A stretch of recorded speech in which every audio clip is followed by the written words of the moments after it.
శ్రేయస్రావే చిత్రంతో తెలుగు తెరకు దర్శకుడిగా పరిచయమై ఎన్నో సూపర్ హిట్ చిత్రాలకి దర్శకత్వం వహించి విజయం సాధించారు. ఆయన మరెవరో కాదు, చంద్ర మహేష్ గారు. ఇప్పుడు మనతో పాటు స్టూడియోలో ఉన్నారు, వారితో మాట్లాడేద్దాం. సార్ నమస్తే. సార్, మీరు ఇండస్ట్రీకి వచ్చి 30 years అవుతుంది. ఈ 30 years ఇండస్ట్రీలో మీరు వెనక తిరిగి చూసుకుంటే ఎలా ఉంది, అసలు సినీ జీవితం ఎలా కొనసాగింది? 30 ఏళ్ళు ఇండస్ట్రీలో ఉండడం అంటే చాలా కష్టమైన పని. అసలు మీరు దీన్ని ఎలా నెగ్గుకొచ్చారు? దీంట్లో కూడా మీరు ఎన్నో ఒడిదుడుకులు ఫేస్ చేస్తుంటారు, కష్టాలు వచ్చుంటాయి, లాభాలు వచ్చుంటాయి. అసలు వీటన్నిటిని ఒకసారి వెనక్కి తిరిగి చూసుకుంటే మీకు ఏమనిపిస్తుంది సార్? రీసెంట్ గా నేను మా ఊరు వెళ్ళాను. రీసెంట్ గా అంటే వెళ్తే నా ఫ్రెండ్స్ అంతా చూసా. అంటే 30 సంవత్సరాల తర్వాత వాళ్ళని చూసాను ఒక పెళ్లిలో ఉండి. చాలా మంది రూపురేఖలు మారిపోయి అన్ని మారిపోయింది. బట్ నేను వాళ్ళలో నన్ను ఒక హీరోగా చూడటం మొదలు పెట్టారండి. అంటే నాకన్నా గొప్ప వాళ్ళు ఉన్నారండి, నాకన్నా బాగా డబ్బు ఉన్న వాళ్ళు ఉన్నారు, నాకన్నా మంచి పొజిషన్ ఉన్న వాళ్ళు ఉన్నారండి.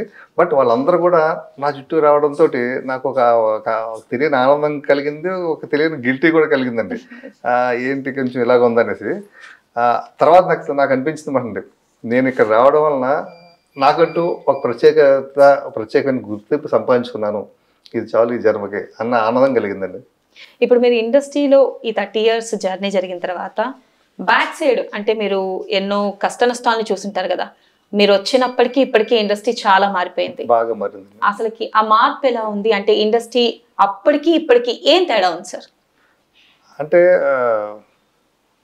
కాయిన్ బొమ్మ బొరుసులాగా మొత్తం టోటల్ చేంజ్ అయిపోయిందండి.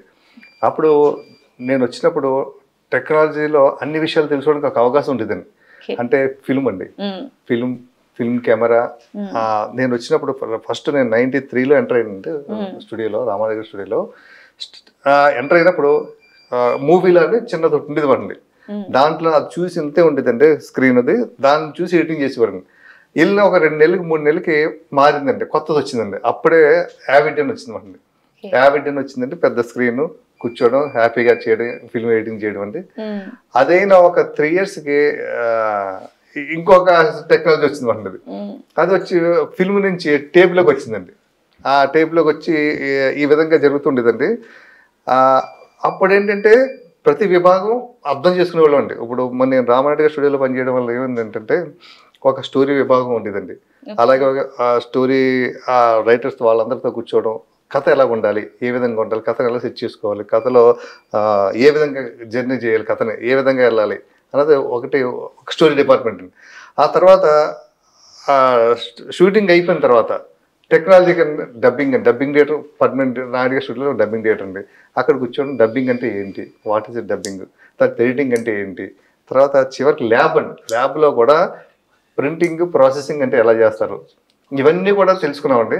అంటే అన్నీ తెలుసుకోవాలండి. ఇప్పుడు ఉన్న వాళ్ళకి ఏంటంటే యూట్యూబ్లో చూడడం, హౌ టు మేకింగ్ ఫిల్మ్ తెలుసుకోవడం అండి, రావడం అండి, చూడడం, చేయడం అండి. కానీ కథ ఎలా ఉండాలి ఏంటన్నది లేదండి.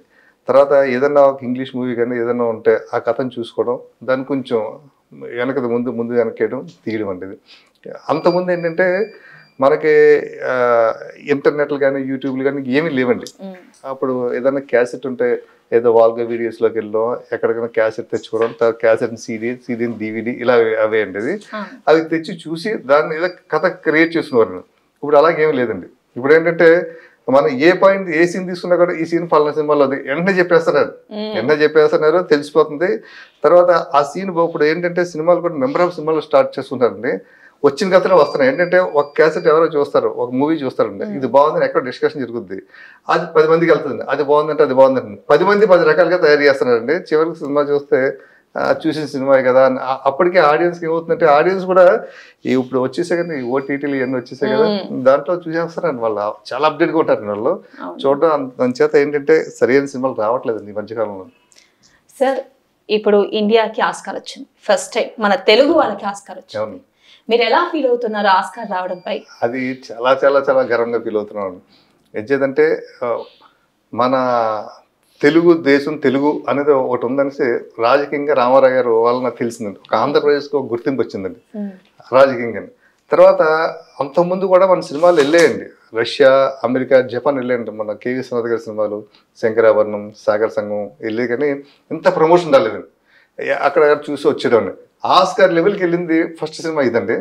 ఈ సినిమా గురించి నిజంగా రాజమౌళి గారి యొక్క కష్టాన్ని మనం ఎంతైనా చెప్పుకోవాలండి. ఎంచేదంటే ఒక సినిమాని ఆయన అంత ప్రేమిస్తారు. కథ దగ్గర నుంచి తీసిన తర్వాత కూడా సినిమాను వదిలేయలేదండి. ఇప్పుడు ఏమవుతుందంటే సినిమా అనేది చాలా మంది సినిమాలు చాలా మంది నిర్మాతలు తీస్తున్నారు, డైరెక్టర్లు తీస్తున్నారండి. సినిమా రిలీజ్ అయిన తర్వాత ఆయన రిలీజ్ అయిన వెంటనే ఇంకా డైరెక్టర్ వదిలేస్తారు సినిమాని. ఆ ప్రొడ్యూసర్ కానీ ఆయన అమ్మేసుకుంటారు కదా సినిమాని, పెద్ద హీరోల సినిమాలు కదా, ఆయన అమ్మేసుకుంటారు, ఆయనకి 4 డబ్బులు వస్తాయని ఆయన వదిలేస్తారు. ఇంకా అది 2వ వారం 3వ వారం జనం మర్చిపోతాను, 5వ వారం నుంచి టీవీలో వస్తుందండి. ఇంకా అయిపోయింది సినిమాని. రాజమౌళి గారు అలా కాదండి. అంటే సినిమాని అలా ఎవరి పట్టుకలు వదిలేసి అనాథం చేసేస్తున్నారు. మన దగ్గర మంచి మంచి సినిమాలు వస్తున్నాయండి, కానీ అనాథ అయిపోవడంతో ఆ సినిమాలు ఇంకా అక్కడితో ఆగిపోతున్నాయి. ఈయన ప్రతి సినిమాని కూడా ఒక అనాథ కాకుండా ఒక అద్భుతమైన ఆనుభూత్యంగా చూసుకునండి. ఆ సినిమాని ఎంత ప్రమోషన్ చేయాలో అంత చక్కగా ఏ విధంగా ప్రమోషన్ చేయాలో చూసుకునండి.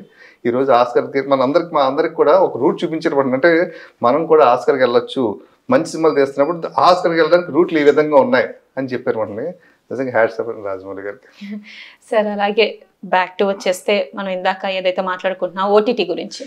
సార్ ఈ మధ్యన ఓటీటీలో చాలా సినిమాలు రిలీజ్ అవుతున్నాయి. ఓటీటీనే ఇప్పుడు వెబ్ సిరీస్తో పాటు సినిమాలు కూడా ఓటీటీనే ఓన్గా ప్రొడ్యూస్ చేసి పలానా సినిమాలని తీస్తుంది, అవే ఆడిస్తుంది. మీ అభిప్రాయం ఏంటి అసలు ఓటీటీపై? అంటే ఓటీటీ వచ్చిన దగ్గర నుంచి ఒక విధంగా సంబంధాలు కట్టయిపోయాయి, మానవ సంబంధాలే కట్టయిపోయి, మొత్తం అందరి సంబంధాలు కట్టయిపోయండి. అంటే టెక్నాలజీ పెరిగే కొద్దీ కూడా మనుషులు దూరం అయిపోతున్నాం అండి. చిన్నప్పుడు మనకి ఏమి ఉండేది కదండి, ఒక టీవీ కూడా మాకు టీవీ కూడా లేదండి, రేడియో ఉండేదండి. ఆదివారం రేడియోలు వింటుండేవాళ్ళం, అందరూ కూర్చునేవాళ్ళం, మిగతా టైంలో అందరూ ఆడుకుంటుండేవాళ్ళం, అందరూ కలుస్తుండేవాళ్ళం అండి. ఒక పండుగ వచ్చిందంటే చుట్టాల ఇంటికి వెళ్ళడం, లేకపోతే వాళ్ళు మన ఇంటికి రావడం ఇలా జరుగుతుండేది. ఆ తర్వాత టీవీ వచ్చిందండి. టీవీ వచ్చిన తర్వాత శుక్రవారం దూరదర్శన్లో పాటలు వచ్చాయండి. ఆ శుక్రవారం అందరూ గుమిగూడి వారు చేసేవారండి. ఆ టీవీ నుంచి మారిపోయింది, ఇంకా ఛానల్స్ రావడం అంటే ఛానల్స్ వచ్చిన దగ్గర నుంచి కూడా ఇంకా అందరు సినిమాలు చూడడం అండి, కూర్చొని మాట్లాడుకుంటూ ఉంటూ ఉండేదండి. ఈ థియేటర్ కల్చర్ ఒకటి ఉండేదండి. ఇప్పుడు సినిమా టీవీలో అంటే అంతకుముందు ఏంటంటే థియేటర్లో వచ్చిన తర్వాత ఒక 1 year 2 years టీవీలో వచ్చిందండి. వచ్చిన తర్వాత ఎవరు మరి కొత్త సినిమా చూడాలి ప్రతి ఒక్కరికి ఒక ఇంట్రెస్ట్ ఉంటుందండి. వెళ్ళి థియేటర్లో మొత్తం అందరూ ఫ్యామిలీ వెళ్ళి చూడడం అండి, ఫ్రెండ్స్ అంతా చూడడం, కూర్చోవడం, మాట్లాడుకోవడం. ఆ కొంతసేపు థియేటర్లో కూర్చున్న ఫ్రెండ్స్తో సరదాగా పిచ్చపాటి మాట్లాడుకోవడం అండి, ఏదైనా చేయడం. ఆ తర్వాత నెక్స్ట్ డే వచ్చిన తర్వాత సినిమా కొంచెం డిస్కషన్ ఉంటుందండి. ఇప్పుడు రాను ఏమైతే ఈ ఓటీటీలు వచ్చేసేయండి.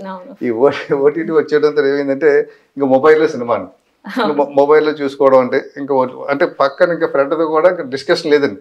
అంతకుముందు ఓటీటీ రాకముందు కనీసం మార్నింగ్ ఒక అరగంట ఒక గంట ఫ్రెండ్స్ తో మాట్లాడుకునే వాళ్ళు. ఇప్పుడు అదేం లేదు, ఈ గంట ఇదొక సినిమా చూద్దాం, మరి ఈ గంట ఇది చూద్దాం అని ఒక విధంగా ఏమైందంటే ఇది వచ్చిన దగ్గర నుంచి ఓటీటీలో వచ్చిన దగ్గర నుంచి రకరకాలుగా జబ్బులు పెరిగిపోయింది.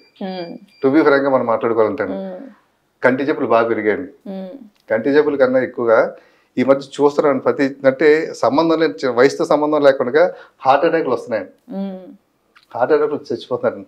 అదే మనం ఒక సినిమా ఒక ఓటీటీలో మనం ఒక్కరే చూస్తున్నాం అనుకోండి, నవ్వుకునే సీన్ కూడా మనం నవ్వుకోండి, సీరియస్గా చూస్తుంటాం సినిమాని, ఆ మధ్యలో ఆపుతుంటాను. అదే థియేటర్లో సినిమా చూస్తున్నాం అనుకోండి, అంతమంది సమూహంతో సినిమా చూస్తున్నాం అనుకోండి, చిన్న నవ్వు చేసి ఎదుట నవ్వుతుంటే మనకు కూడా నవ్వు వస్తుంది, మనకు కూడా ఆనందం అవుతుందండి. ఆ 2.5 గంటలు కూడా మన మైండ్ అంతా కాన్సన్ట్రేషన్ సినిమా మీద ఉంటుంది తప్ప వేరే ఆలోచన ఉంటుందండి. ఇప్పుడంటే ఈ ఓటీటీ చూస్తున్నా కూడా ఈ పక్క వాళ్ళు ఎవరు చూస్తున్నారా, వీళ్ళు ఎవరో చూస్తున్నారా అని ఒక కాన్సన్ట్రేషన్ లేదండి, ఏమీ లేదండి. మైండ్ డిస్టర్బ్ అయిపోయిందండి. మైండ్ ఎప్పుడైతే మైండ్ డిస్టర్బ్ అవుతుందో ఆటోమేటిక్గా మనకు తెలియకుండా హార్ట్లో ప్రాబ్లం రావడం అంటే మరి చూస్తున్నాం కదండి. నేను కేవలం నా అనాలిసిస్ ప్రకారంగా నేను అనుకోవడం ఏంటంటే సినిమా థియేటర్లు వెళ్ళకపోవడం వలన, సినిమాలు చూడకపోవడం వల్లనే రకరకాల జబ్బులు వస్తున్నాయి. ఎంచేదంటే సినిమా చూసి అనుకోండి 10 నిమిషాలు హ్యాపీగా నవ్వుకుంటాం. ఆ నవ్వుకుంటున్నప్పుడు మనం పగలబడి నవ్వుకుంటాం, మంచి సీన్ వచ్చింది అనుకోండి గట్టిగా నవ్వుతాం అంటే, లేదంటే చప్పట్లు కొడతామండి. ఈ గట్టిగా నవ్వడం వల్ల ఏమవుతుందంటే మన బ్రెయిన్ ఫుల్ యాక్టివ్ అవుతుందండి. ఫుల్ యాక్టివ్ అవుతుంది, మనకి స్ట్రెస్ పోతుందండి. ఫస్ట్ చప్పట్లు కొట్టడం వల్ల కంటి పెరుగుతుందండి, స్ట్రెస్ పోతుందండి. అయ్యేవి పోయే కదండి. ఇప్పుడు మన చప్పట్లు కొట్టడం లేదు, నవ్వడం లేదు, ఏమీ లేదండి. ఓ విధంగా జబ్బులు పెరగడానికి కారణం అవుతుందండి ఈ ఓటీటీ సినిమాలు. అసలు ఓటీటీలు వచ్చాక థియేటర్లకు అన్యాయం జరిగిందంటారా? బాగా జరిగిందండి. అంటే అది మా ప్రొడ్యూసర్స్ అంతా మాట్లాడుకున్నారండి, కానీ మరి ఎవరో అక్కడ ఏంటంటే ఒకరు మా ప్రొడ్యూసర్స్ కానీ మా సినిమా ఇండస్ట్రీలో ఎలా ఉంటుంది అంటే పీతల గంపండి అది. ఒక పీత పైకి వెళ్తుంటే 2 పీతలు లాగుద్దండి, ఇంకో పీత వెళ్తుంటే లాగుద్దండి. అంటే ఎవరికాలు నాయకులుగా ఉండాలి, ఎవరికాలు గొప్పగా ఉండాలి. ఈ కర్మ ఉండడం వల్ల ఏమవుతుందంటే చక్కటి ఇండస్ట్రీ, నాకు అందమైన ఇండస్ట్రీ, ఒక ఒక విధంగా ఎంతో మందికి మార్గదర్శకంగా ఉండే ఇండస్ట్రీ అండి ఈ సినిమా ఇండస్ట్రీ అన్నదండి. అటువంటిది ఏమీ లేకుండా ఎదుగు బొదుగు లేకుండా అంటే వాళ్ళకి పేరు వస్తుందని వీళ్ళకి పేరు వస్తుందని వాళ్ళు లాగడం వల్ల ఏమవుతుందంటే మంచి సినిమాలు కానీ మంచి పొజిషన్ కానీ వెళ్ళకపోతున్నాం అండి. సార్ చూసుకుంటే ఇప్పుడు ఓటీటీలో కొత్త సిరీస్ కూడా రిలీజ్ అయింది. మీకు డి రామానాయుడు గారితో మంచి సంబంధం ఉందని అందరికీ తెలిసిందే. సో రీసెంట్గా ఒక సిరీస్ నెట్ఫ్లిక్స్లో రిలీజ్ అయింది, రానా నాయుడు. ఆ సిరీస్ని మీరు చూసారా? చూస్తే మీకు ఎలా అనిపించింది? జనరల్గా వెంకటేష్ అనగానే అందరికీ ఫ్యామిలీ హీరో, ఇప్పటిదాకా అందరూ ఫ్యామిలీ హీరో. రానా కూడా ఒక బాహుబలి రేంజ్లో తీసిన ఆయన. ఇప్పుడు ఆ సిరీస్ని చూడాలంటే చిన్నపిల్లలతో ఫ్యామిలీతో చూసే సిరీస్ కాదు, కొంచెం వల్గారిటీ న్యూడిటీ చాలా ఎక్కువగా ఉంది. అసలు మీకు ఎలా అనిపించింది సార్ ఆ సిరీస్ని చూస్తే? అది మొన్న బాగా పబ్లిసిటీ చేశారు, నెట్ఫ్లిక్స్లో వస్తుంది. రామానాయుడు గారు మన వెంకటేష్ బాబు చేస్తున్నారు, రానా కలిసి చేస్తున్నారు, ఇద్దరు కలిసి చేస్తున్నారు అనేసి బాగా ప్రమోషన్ వచ్చిందండి. దాని గురించి అంటే మా ఇంట్లో అంటే నేను జనరల్గా నాకు లైఫ్ ఇచ్చింది నా ఒంట్లో బ్లడ్ అంతా సురేష్ వర్షన్స్ అండి. వాళ్ళని డైరెక్ట్ చేయని బట్టి నేను ఈరోజు మీ ముందుకు వచ్చి మాట్లాడగలుగుతున్నాను. అంచేత అక్కడ ఎన్ని తప్పులు చేసినా కూడా నాకు ఉప్పుల కింద కనబడుతుంటాయి. ఎందుకంటే నాకు నా బాడీ అంతా, నా బ్లడ్ అంతా సురేష్ వర్షన్స్, రామానాయుడు గారు, సురేష్ బాబు, వెంకటేష్ బాబు అండి. అలాగా మా ఇంట్లో వాళ్ళందరూ కూడా వెంకటేష్ బాబు ఫ్యాన్స్ అండి. ఆయన సినిమాలు వస్తుంటే ఫస్ట్ అదే వెళ్ళిపోవడం, చూడడం, పవిత్ర బంధం, పెళ్లి చేసుకుందాం, కలిసి ఉందాం, ఈ సినిమాలన్నీ ఇంకా ఆయన అంటే ఒక రకమైన అభిమానం. నువ్వు నాకు నచ్చావు ఈ సినిమాలను. అలాగే మొన్న రానా నాయుడు సినిమా వస్తుందంటే చూడాలని మొత్తం ఇంట్లో సమూహంగా కూర్చున్నాం. అలాగే కూర్చున్న ఈవినింగ్ నైట్ నెట్ఫ్లిక్స్లో పెడుతుంటే ఫస్ట్ డైలాగ్ విని టక్ నేను ఆఫ్ చేశాను. ఆఫ్ చేసి తర్వాత చూద్దాం అనేసి నేను అంటే చాలా వర్గర్ డైలాగ్ అంటే అది. ఆ తర్వాత నేను చూడలేదండి. పెట్టేస్తే ఒక కాలేజ్ ప్రిన్సిపల్ గారు నాకు ఫోన్ చేశారండి, మహేష్ గారు రానా నాయుడు వెబ్ మూవీస్ చూసారా అంటే, నేను ఇక చూడలేదు మేడం అన్నాను. వెంకటేష్ బాబు మీద మాకు ఎంతో గౌరవం ఉండేదని గౌరవం పోయింది సార్. ఇంకా ఆయన సినిమాలు మేము ఆయన పడి వచ్చి చూడడం ఈ సినిమాలు అంటే, ఆ మల్లేశ్వరి కానీ లేకపోతే నువ్వు నాకు నచ్చావు కానీ నేను 100 సార్లు చూసాను సార్ సినిమా టీవీలోను. ఈ సినిమా చూస్తే చాలా ఇదనిపించింది. పక్కన పిల్లలు గట్ట ఉన్నారు, టక్కన ఆఫ్ చేశాను. ఆ తర్వాత ఏంటంటే తర్వాత మళ్ళీ ఇంకొక 10 నిమిషాలు చూశాను. చాలా నీచంగా ఉందండి. మీరు కనుక స్టూడియోకి వెళ్తే మీకు వెంకటేష్ బాబు గారు కనపడతాయి కనుక సురేష్ బాబు గారు వాళ్ళకి చెప్పండి, ఇటువంటి సీరియల్స్ కమిట్ అవ్వద్దండి, ఎందుకు మనకు అవసరమా, మీరు కొన్ని 100,000 కోట్లు సంపాదించుకున్నారు కదా, ఇది అవసరమా అని చెప్పండి అంటే నేను చాలా బాధ కలిగిందండి. ఇలాగా అంటే ఎంతో అభిమానించే మనుషులు కూడా ఎందుకు ఆ సీరియల్ చూడగానే వెంకటేష్ బాబు గారి ఫ్యాన్స్ కూడా నా దగ్గర చాలా మంది బాధపడ్డారు. ఎటువంటి సీరియల్ చేయకుండా ఉండవలసింది బాబు అనేసి. అదే సార్, మొత్తం ఓటీటీ ఆ సిరీస్ ఎప్పుడైతే ఓటీటీలో రిలీజ్ అయిందో మొత్తం ట్రోల్ అవుతూనే ఉన్నా. ఇప్పటిదాకా వెంకటేష్ గారి మీద ఒక్క మచ్చ కూడా లేదండి, ఎవరు ట్రోల్ చేసింది కూడా లేదు. మంచి వ్యక్తి అండి, మంచి వ్యక్తి చాలా ఉంటాయండి. మరి ఎందుకు ఆయన ఇటువంటి అంటే మరి ఏ విధంగా అయింది తెలియదండి. అదే ఫస్ట్ టైం మేము కూడా ఆ సిరీస్ ని చూసినప్పుడు మాకు అదే అనిపించింది. ఎప్పుడు ఫ్యామిలీతో చూస్తాము వెంకటేష్ సార్ సినిమా అంటే అలా ఫీల్ అవుతారు అందరూ, కానీ ఒక్కసారిగా ఆ సిరీస్ ని చూసినప్పుడు ఏంటి ఇట్లాంటి సినిమా చేశారని మేము కూడా కామన్ ఆడియన్సే కాబట్టి మేము కూడా అట్లనే ఫీల్ అయ్యాము. సార్ కమింగ్ టు నెక్స్ట్ క్వశ్చన్కి వచ్చేస్తే కనుక, సార్ రామానాయుడు గారు సంస్థ మీ మాతృ సంస్థ అని పేరుంది. సో మీకు వాళ్ళ హీరోలందరూ పరిచయం ఉంటారు, వెంకటేష్ గారు, రానా గారు, అలాగే నాగ చైతన్య గారు. వీళ్ళందరితో ఎందుకు సార్ మీరు సినిమా చేయలేదు? అసలు చేయకపోవడానికి గల కారణాలు ఏంటి సార్? అంటే అండి నాకు అవకాశాలు వచ్చినట్టు వచ్చి మిస్ అయింది. అక్కడ వెంకటేశ్వర గారి దగ్గర నుంచి అవకాశం వచ్చి మిస్ అయింది. అంటే ఇప్పుడు జనరల్గా ఎలా ఉంటుంది అంటే అండి, మనం అక్కడే పుట్టామనుకోండి, అక్కడికి మనకన్నా ముందు ఉన్నాడు కదా, అదే కదా మనం ఎంత పొజిషన్ అలాగున్నా కూడా ఒక చిన్నతనం కనబడుతుంటదండి. అదే మనం బయట ఉన్నాం అనుకోండి, దాని వాల్యూ ఉంటదండి. సామెతలు ఉన్నాయి సరే, ఆ సామెత టైప్ అంతే. అయితే ఎప్పుడు సార్ మీరు కథ రాసుకొని చెప్పే ప్రయత్నం కూడా చేయలేదా ఎవరికండి? వెంకటేష్ గారికి కానీ లేకపోతే నాగ చైతన్య గారికి కానీ? అంటే వాళ్ళు చేద్దాం అంటారండి, మహేష్ మనం చేద్దాం అని చెప్తారండి. ఎందుకంటే కథలు వాళ్ళే సెలెక్ట్ చేసుకుంటారు ఫస్ట్ థింగ్. మనం కొత్తగా ఏం చెప్పాల్సింది ఏముంటుందంటే ఒక రీమేక్ సినిమాలో లేదా ఏదో చేసుకుంటారు వాళ్ళు. మనం టచ్ లో ఉంటుంటాం, అది ఏమన్నా పిలిస్తే డిస్కస్ చేద్దాం అనుకుంటాం. అంటే పిలుపు వచ్చినట్టు వస్తుంది, మళ్ళీ తర్వాత అక్కడ ప్లేస్లు మారుతుంటాయి. ఆ టైంలో ఎవరైనా డైరెక్టర్ బయట మంచి హిట్ ఇచ్చారు అనుకోండి, సరే అతను అయితే కొంచెం బెటర్ కదా అంటే వాళ్ళకి తెలుసు అతనికన్నా మహేష్ బాగా స్ట్రాంగ్ గా స్టాండర్డ్ ఉంటారండి. బట్ అంటే కమర్షియల్ బిజినెస్ సైడ్ ఆలోచిస్తుంటారు, కమర్షియల్ గా చూసుకుంటుంటారు. నాకు కనుక మళ్ళీ హిట్ వచ్చింది అనుకోండి, గ్యారంటీగా చేస్తారు. రానా చేయొచ్చు, వెంకటేశ్వర కూడా చేయొచ్చు. సార్ అసలు ఇప్పుడు చూస్తే సినిమాలన్నీ కథల కంటే ప్రయారిటీ హీరోలు. అంటే ఫస్ట్ కాంబినేషన్స్ చూసుకుంటున్నారు, హీరోలకే ఫస్ట్ ప్రాధాన్యత ఇస్తున్నారు. చాలా సినిమాలు అట్లనే ఫ్లాప్ అవుతూ వస్తున్నాయి ఇప్పుడు. ఎందుకని సార్ ఇప్పుడు దాని కథ కన్నా హీరోలకు ఎందుకు ప్రయారిటీ ఇస్తున్నారు? ఇప్పుడు ఎందుకు ఇట్లా సినిమాలు మారిపోతున్నాయి? మంచి సినిమాలు కూడా ఈ మధ్య కాలంలో చాలా తక్కువగా అరుదుగా వస్తున్నాయి, ఎందుకంటారు సార్? అంటే ఇప్పుడు ఓపెనింగ్స్ ఉండలేదండి ఫస్ట్ థింగ్. ఇప్పుడు హీరోలు అనుకోండి ఆ ఓపెనింగ్స్ తీసుకొస్తున్నారు. ఇప్పుడు టాప్ మనకు 10 మంది హీరోలు ఉన్నారండి, 10 మంది హీరోలు కూడా ఓపెనింగ్ ఫస్ట్ డే మార్నింగ్ షోలు ఫస్ట్ డే ఫుల్స్ అవుతున్నాయండి.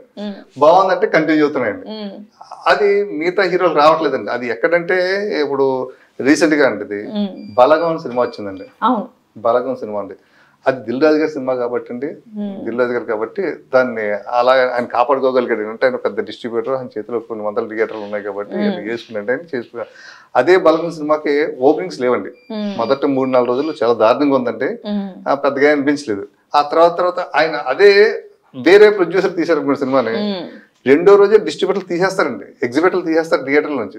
ఏది 10 టికెట్లు దిగే 5 టికెట్లు దిగే మాకేంటి, మాకు ఏసీ ఖర్చు రావట్లేదు, ఏ ఖర్చు రావట్లేదు అని తీసేసి వేరే సినిమా వేసుకుంటారండి. రన్నింగ్ లో ఏముందో కొంచెం ఫామ్ లో ఏముందో సినిమా వేసుకుంటారు. బట్ దిల్ రాజు సినిమా కాబట్టి నిలబడి ఉంచారండి. ఎప్పుడైతే నిలబడిందో సినిమా బాగుంది అంటే ఈరోజు చిన్న సినిమా చాలా పెద్ద సినిమా అయిందండి. అంటే ఇప్పుడు ఏంటంటే ఇటువంటి దిల్ రాజు గారు, సురేష్ బాబు లాంటి, అరవింద్ గారు మంచి ప్రొడ్యూసర్లు, డిస్ట్రిబ్యూటర్లు, స్ట్రాంగ్ ఉన్న డిస్ట్రిబ్యూటర్లు చిన్న సినిమాలు తీస్తే డెఫినెట్ గా ఇండస్ట్రీ చాలా బాగుంటుందండి. మళ్ళీ పూర్వపు రోజులు వస్తాయండి, మరి వాళ్ళు పూనుకోవాలని ముద్దు. మరి దిల్ రాజు గారు మళ్ళీ ఇప్పుడే ఆయన దానికి నాంది పలికారు. చూడాలి నెక్స్ట్ కంటిన్యూ ఎలా చేస్తారంట. అదే సార్ డి రామానాయుడు గారితో మీకు చాలా మంచి అనుబంధం ఉంది. అలాగే వాళ్ళు ఎవరైతే హీరోస్ ఉన్నారో దాంట్లో వెంకటేష్ గారు కానీ, రానా గారు కానీ, వీళ్ళతో మీకు ఎలాంటి అనుబంధం ఉంది సార్? నాయుడు గారు నన్ను సొంత కొడుకులో చూసుకునేవారండి. అలాగే నన్ను వెంకటేష్ బాబు గారు కానీ వీళ్ళంతా. రానా అయితే నా కళ్ళ ముందే పెరిగాడండి. రానా నేను ఎంటర్ అవుతున్నప్పుడు ఆయన 3rd క్లాస్ 4th క్లాస్ చదువుతుంటాడు బండి. అలాగా కళ్ళ ముందే అలాగా రానాకైతే మొదట్లో యాక్టింగ్ ఇంట్రెస్ట్ ఉండేది కదండి. తనేదో బిజినెస్ లో అనుకుంటుండేవాడు. సడన్ గా తను యాక్టింగ్ లో రావడం అంటే చాలా గొప్ప పొజిషన్కి వెళ్ళడం. నిజంగా నాయుడు గారు కనుక ఉండుంటే అండి చాలా గర్వపడేవాడు అండి రానా ఉన్న పొజిషన్ కన్నా. సార్ ఏదైతే మీ జర్నీ టాపిక్ మనకి ముందు వచ్చింది, మీ జర్నీ అసలు మీరు సినిమాలోకి రావడానికి గల కారణాలు ఏంటి? అసలు ఎందుకు వద్దాం అనుకున్నారు? అదేనండి, మా చిన్నప్పుడు నాకు అందరిలోనూ ఒక స్పెషల్ గా కనిపించాలని ఒక ఉండేదండి. అలాగే బట్టలు కూడా అలా కుట్టించుకుని ఉండేవాళ్ళు. మా అమ్మ అలా కుట్టించేదండి, స్పెషల్ గా కనిపించాలని. ఆ తర్వాత కాలేజ్ డేస్కి వెళ్ళిన తర్వాత కాలేజీలో ఒకసారి ఒక ఫంక్షన్ జరిగితే ఆ కాలేజ్ ఓల్డ్ స్టూడెంట్స్ ఫంక్షన్ ఉంటుంది. దానికి సంబంధించి చాలా మంది పెద్ద పెద్దలు వచ్చారు. దాంట్లో మంచి డాక్టర్స్ ఉన్నారండి, పోలీస్ ఆఫీసర్లు ఉన్నారు, అంతా ఉన్నారండి. వాళ్ళందరూ ఉన్నా కూడా నారాయణమూర్తి గారు వచ్చారు. ఆ కాలేజీలో కూడా ఆయన చదువుకున్నారు, పెద్దాపురం మహారాణి కాలేజీలో అండి. ఆయన ఇప్పుడంతా స్టార్డమ్ కాదండి. ఆయన ఎవరికి చాలా మంది తక్కువ మంది తెలుసండి. చిన్న వేషాలు, అప్పటికి డైరెక్టర్ కూడా అవ్వలేదండి. నేను అప్పుడే ఒక సినిమా చేస్తాను, అర్ధరాత్రి స్వతంత్రం సినిమా అండి. ఆయనకి విపరీతంగా ఫ్యాన్ ఫాలోయింగ్. అంటే అందరూ వచ్చి ఆటోగ్రాఫ్లు అడిగి సంతకం పెట్టింది సార్, సంతకం పెట్టించుకుంటే నాకు కూడా అనిపించి, అంటే వీళ్ళందరూ దీనికన్నా సినిమా ఫీల్డే గ్లామర్ మాట ఈ వెళ్దాం అనేసి నాకు అప్పుడు ఆ రోజు నాకు బేసం పడిందండి. ఇంకా అలాగే నేను అనుకుంటూ 93లో జంప్ చేసాను. అయితే మీరు ఫస్ట్ నుంచి యూనిక్ గా ఉండాలనుకున్నారు అందరిలో ప్రత్యేకతగా. సార్ అసలు మీరు సినిమాలోకి రావడానికి ఇన్స్పిరేషన్ ఎవరు సార్? ఇన్స్పిరేషన్ నారాయణమూర్తి గారు అండి. ఆ రోజు నేను మా కాలేజీలో ఆయన చూశానండి. నారాయణమూర్తి గారు కూడా మా ఫ్యామిలీ ఫ్రెండ్ అండి. నేను ఒకసారి మా ఇంటికి వస్తున్నప్పుడు, మా చిన్న విలేజ్ అండి, ఆ విలేజ్ లో జనం అంతా ఆయన వెనకాల పరిగెత్తుంటూ వచ్చారు. అప్పటికి సీతారాములని ఒక సినిమా చేశారు.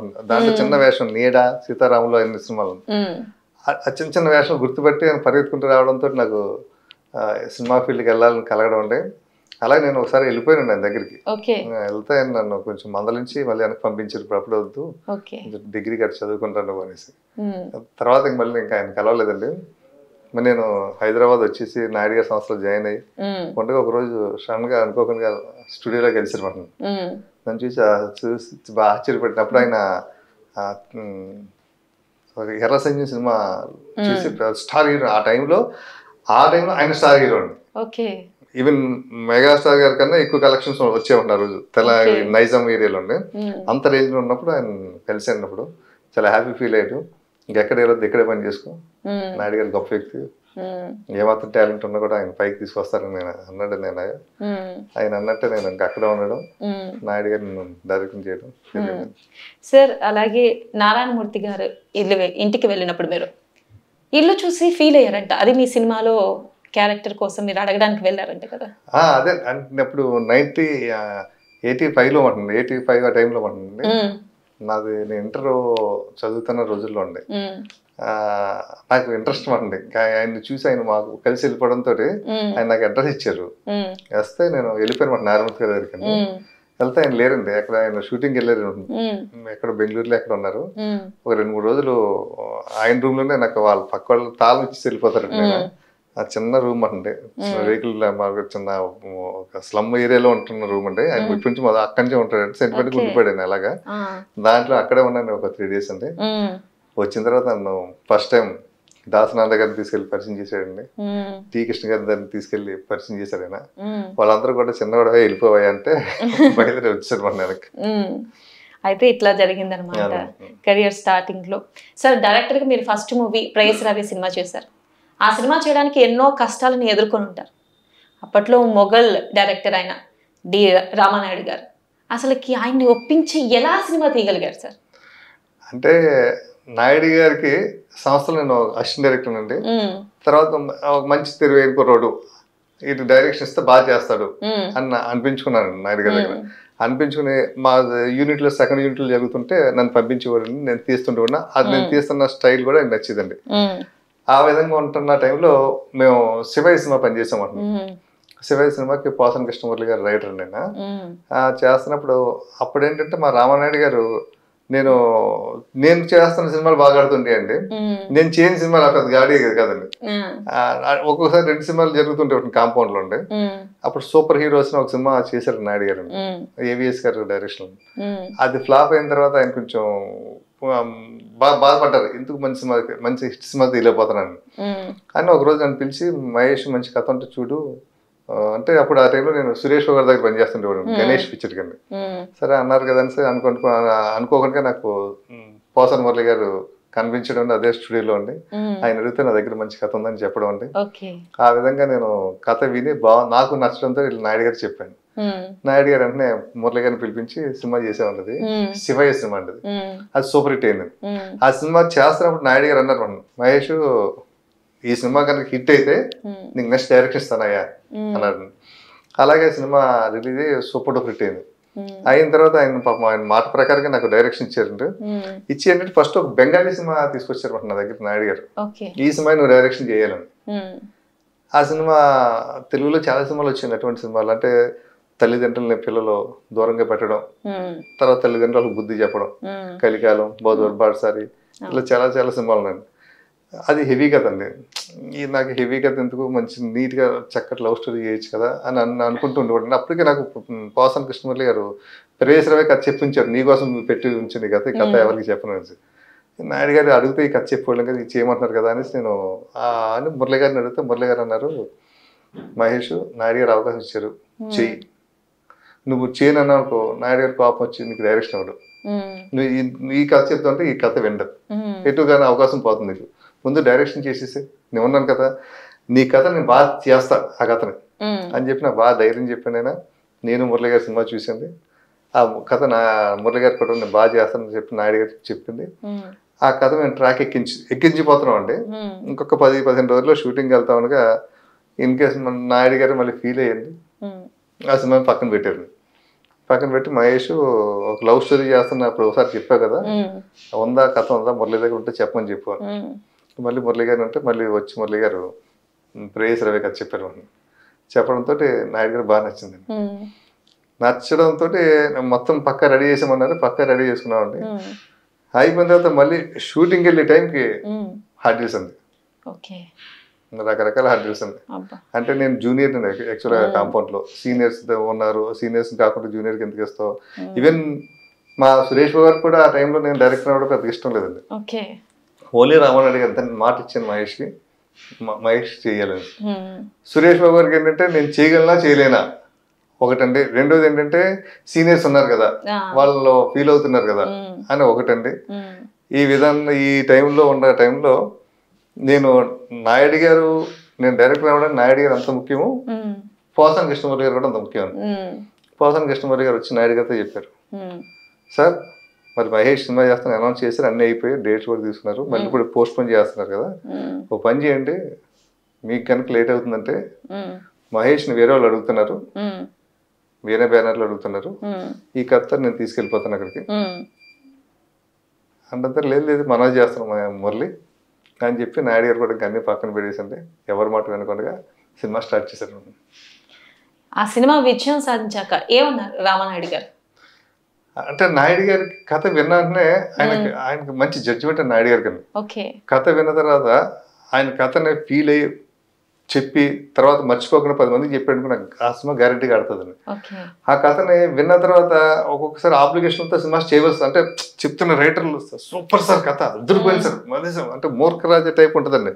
ఒక కథ ఒకటి ఉందండి, రాజా గారికి నేను బంగారు వస్త్రాలు వేసుకుని ఊరంతా తిరగాలని కోరుకుంటేదండి. అలా ఒకటి తీసుకొచ్చి, సార్ బంగారు వస్త్రం బ్రహ్మాండంగా చేస్తాం సార్, కానీ ఎవడైతే మంచోడో వాడికి వస్త్రం కనపడుతుంది, మిగతా వాళ్ళు కనపడదంటే, అలాగా అయితే దీనివల్ల నా రాజ్యంలో ఎవడు మంచోడో నాకు తెలిసిపోతుంది కదా, చేయండి అని ఇవ్వడం అంటే వాళ్ళు వచ్చి ఏదో చేయడం అంటే, మహామంత్రి చూపిస్తే మంత్రి కనిపించలేదంటే మళ్ళీ కోపం వస్తుందేమో, మనం మంచోడం కాదనుకుంటారు. సూపర్గా ఉంది సార్ వస్త్రం, ప్రతి ఒక్కరు సూపర్ ఉంది. ఇప్పుడు రాజాగారి దగ్గరికి వెళ్తే రాజాగారు వస్త్రం చూద్దాం, రాజాగారు కనిపించట్లేదు. రాజాగారు అంటే నేను మంచోడు కాదు వీళ్ళందరూ అనుకుంటారు, ఆయన భలే ఉందే వస్త్రం అన్నారు. ఆ విధంగా మా కాంపౌండ్ లో ఉండేది ఒక టైంలో. ఇంకా అంత సూపర్ అంటే ఏమో సూపర్ ఏమో, మన జడ్జిమెంట్ రాంగ్ ఏమో అన్న సందర్భంలో సినిమాలు చేయడం అండి, ఆ సినిమాలు ఆడకపోవడం అండి. ఈ ప్రాసెస్ జరుగుతున్న టైంలో మా పోసాని కృష్ణమూర్తి గారు నాకు ప్రేయసరావు గారు చెప్పడం అండి, ఆ కథ నేను చేయడం. ఆ నాయుడు గారికి ఏంటంటే ఆయన జడ్జిమెంట్ సూపర్ అండి. 10 మంది చెప్పడంతో ఒక్కోసారి ఏమో రాంగ్ గా, ఇంతమంది ఒకటి అంటున్నారు, నేను ఒకటి అంటున్నాను, కరెక్ట్ కాదేమో అన్న సందర్భాలు చేసిన సినిమాలు ఉన్నాయండి. ఆ సినిమాలు ఫ్లాప్లు అండి. ఆయనకి తెలుసు. సినిమా అయిపోయిన తర్వాత రాంగ్ స్టార్ ఫేస్ ఇస్తానయ్యా, సినిమా నాకు ఎందుకు ఎక్కట్లేదయ్యా, చెప్పిన కథ తీసారు కదా, నాకు ఎందుకో చూస్తుంటే ఏదో ఫీలింగ్ ఉందయ్యా అంటుండేవారంటే ఆ సినిమా ఆడే కదండి. ఆయన సినిమా డబుల్ పాజిటివ్ సినిమా చూసి ఏముందా ఈ సినిమా అన్నట్టుగా, అసలు డబ్బింగ్ ఉండదు, మ్యూజిక్ ఉండదు, ఏముంటదండి. ఆమె సినిమా ఏ భలే ఉందా ఈ సినిమా అన్నాడు అనుకోండి, ఆ సినిమా సూపర్ హిట్ అండి. అంత గొప్ప జడ్జిమెంట్ అండి రామానాయుడు గారితో. వారితో మీ అనుబంధం ఎలా ఉండేది సార్? నాయుడు గారితో అండి, నాయుడు గారు అంటే నాకు ఆయన దేవుడు అంతండి. ఆయన దేవుడు, నేను భక్తుడిని. నాకు అంటే ఇంత గుర్తింపు రావడానికి నాకు అంటే ఆయన గురించి ఎంత చెప్పినా తక్కువండి. నన్ను ఎంత ప్రేమగా చూసుకున్నాడంటే అంత ప్రేమగా. అంటే ఫస్ట్ వెరీ బిగినింగ్ ఆయన దగ్గర పని చేస్తున్నప్పుడు సూపర్ పోలీస్ సినిమా చేశానండి. ఆ సూపర్ పోలీస్ సినిమా రామానాయుడు గారిది కదా సినిమా, సురేష్ బాబు గారి సినిమా అండి. పెద్ద ఆయనతో అనుబంధం ఉండేది కదండి, మేము ఎవరో కూడా తెలిసేది కదండి. ఆ తర్వాత సూపర్ పోలీస్ సినిమా అయిపోయిన తర్వాత రెండో సినిమా ఆయన దగ్గరికి జాయిన్ అయ్యాను, ఆయన ఆధ్వర్యంలో. ఆ చేస్తున్న టైంలో కూడా ఆయన ముభావంగా ఉండేవారు మాట. నిజేదంటే ఆయన కొంచెం సెంటిమెంట్స్ కూడా ఉన్నాయండి. ఒక సినిమా పనిచేసేందుకు నా స్టాఫ్ ఆ సినిమా ఫెయిల్యూర్ అయింది అనుకోండి, ఇది వచ్చాడు సినిమా ఆడలేదు అని ఒక సెంటిమెంట్ కూడా ఉండేదండి. అలాగా అంటే ఉన్నాయండి. ఆ విధంగా నేను రెండో సినిమా చేస్తున్నప్పుడు కూడా ఆయన పెద్ద ముభావంగా ఉండేవారు నాతో. ముభావంగా ఉంటే తర్వాత నా వర్క్ ని చూసి, అంటే ఆ సినిమాకి ఆయన ప్రొడ్యూసర్ అండి, ఇది బాగా సిన్సియర్ గా కష్టపడుతున్నాడు అని చెప్పి నన్ను దగ్గర పెట్టుకోవడం అండి. ఆ సినిమా కూడా నా దురదృష్టం కొద్దిగా ఫెయిల్యూర్ అయింది, తక్దీర్ వాలా అనే సినిమా అండి. అయినప్పుడు ఆయన ఆయన మళ్ళీ ముఖంగా ఉండటం మొదలు పెడితే నాకు నేను కానీ బయటకు వెళ్ళిపోయాను. ఇంకా ఆయన మనతో మాట్లాడలేదు, సరిగ్గా లేదు. 2 సినిమాలు ఫ్లాపులు కదా అంటే. ఈ లోపల స్టూడియోలో కూడా ఒక వర్గం ఉంటుందండి, వాళ్ళు వేస్తుంటారు, స్టాంపులు వేస్తుంటారు. అంటే వాళ్ళు ఏంటంటే ఎవరెవరికి దగ్గర అవ్వకూడదు, చనువు అవ్వకూడదు. ఆ చనువు చనువు అవుతున్నాడు అనుకుంటే అక్కడ కట్ చేస్తారు, వంటలు చెరుకు ముక్కలు కట్ చేస్తారు అలాగా. దాంతో నాయుడు గారు కొంచెం దూరంగా పెట్టడం అంటే. తర్వాత మళ్ళీ ధర్మచక్రం సినిమా స్టార్ట్ అవుతున్న టైంలో అక్కడ తెలిసిపోద్ది కదా వర్క్ ఎవరెవరు ఎలా పని చేస్తారంటాను. మళ్ళీ ఆయన కావాలి నన్ను పిలిపించండి, దగ్గర పెట్టుకుని సిన్సియర్గా పని చేసుకోమా అంటే. అప్పుడు నేను ఆయన అడిగా, సార్ నాకు కొంచెం స్వేచ్ఛ ఇవ్వండి సార్, బాగుంటే బాగుందని చెప్తే బాగోతే బాగోదని చెప్తే నాకు సంబంధంగా నేను అసిస్టెంట్ క్లాప్ పెట్టుకునేవాడిని అండి. నాకు సెంటిమెంట్లు ఇవన్నీ ముడిపెట్టడం నాకు బాధగా ఉందంటే, నువ్వు కూర్చో, స్క్రిప్ట్లో కూర్చో అని స్క్రిప్ట్లో కూర్చోబెట్టడం అండి. అక్కడి నుంచి నాకు మంచి ఫ్రీడమ్ అండి నాయుడు గారు. సార్ మీరు ఇంత చెప్తున్నారు రామానాయుడు గారితో మీకు ఇంత మంచి అనుబంధం ఉందని చెప్పి, కాకపోతే బయట సోషల్ మీడియాలో చూసుకుంటే మధ్య రామానాయుడు గారు మిమ్మల్ని కొట్టారని తిట్టారని ఒకటే హల్చల్ జరుగుతుంది. ఇదేంటి సార్, ఇది నిజమేనా? ఏంటి ఆ కథ ఏంటి, దాని వెనక మర్మం ఏంటి? కొట్టడం తిట్టడం కాదండి. ధర్మచక్రం సినిమా చేస్తున్నప్పుడు ధర్మచక్రం సినిమాలో కామెడీ ట్రాక్ ఉంటుందండి. అది సురేష్ కృష్ణ గారు షూట్ చేస్తారు. చేసిన చెన్నైలో రీ రికార్డింగ్ జరుగుతుందండి. దానికి శ్రీలేఖ గారు మ్యూజిక్ ఉంటుంది. చేస్తున్నప్పుడు సినిమా అంతా బాగుందండి, ఆ ట్రాక్ బాగాలేదు, కామెడీ ట్రాక్ నవ్వే రావట్లేదండి. అంటే అది బాగాలేదన్న విషయం నాయుడు గారు కూడా తెలిసింది. కానీ ఏమో చెప్పలేం కదా, కామెడీ కదా అనుకున్నారు. అక్కడికి వెళ్తే నాయుడు గారు వెంటనే నాకు ఫోన్ చేసి ఆ కామెడీ ట్రాక్ బాగాలేదు అంటున్నారు. అప్పుడు నేను జంజల్ గారితో ఒక సినిమా పనిచేసేవాడిని. ఆహా నా పెళ్ళి అంటే సినిమా జరుగుతుందండి కాంపౌండ్ లో. జంజల్ గారిని ఏదైనా కామెడీ ట్రాక్ ఉంటే చెప్పమని చెప్పంటే నేను జంజల్ గారిని అడిగాను, ఉంది చెప్దాం నాయుడు గారు రాని, ఎటువంటి కావాలో చెప్దాం అన్నారు. చెప్తే పాప ఆయన వెంటనే వచ్చారు నాయుడు గారు.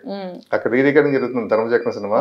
అక్కడి నుంచి వచ్చి ఈ ట్రాక్ చెప్పుకొని విని చాలా బాగుంది, దీన్ని వర్క్ చేయండి అని చెప్పి ఆయన వెంటనే ఆర్టిస్టులు దీనికి బ్రహ్మానందం గారు కావాలి, దీనికి ఏవిఎస్ గారు కావాలి, దీనికి ధర్మ సుబ్రహ్మణ్యం గారు కావాలని ఫిక్స్ అయిపోయింది. అప్పటికప్పుడు వాళ్ళు ఫోన్ చేస్తే 2 days లో వాళ్ళు డేట్స్ ఇచ్చారు. ఈ లోపల మళ్ళీ నాయుడు గారు చెన్నై వెళ్ళిపోయారు. వెళ్ళిపోయి దీన్ని ఇలా ప్లాన్ చేసేసినాం, ఇలా తీసేద్దాం. అప్పుడు డైరెక్షన్ డిపార్ట్మెంట్ కూడా అందరూ చెన్నై వెళ్ళిపోయారు. నేను ఒక్కడనే ఇక్కడ ఉన్నాను జంజల్ గారితో పాటు. జంజల్ గారికి మార్నింగ్ షూటింగ్ కనుక నైట్ నుంచి ఆయనకి తీవ్రమైన జ్వరం. ఆ జ్వరంతో ఇంకా మన నాయుడు గారికి మాట ఇచ్చారు కాబట్టి నేను తగ్గిపోతుంది అనుకున్నా. మార్నింగ్ అయితే లేవలేదండి. యూనిట్ అంతా అవుట్డోర్ షూటింగ్ వెళ్ళిపోయాను, లొంగపల్లిలో ఉన్నారు అంతా.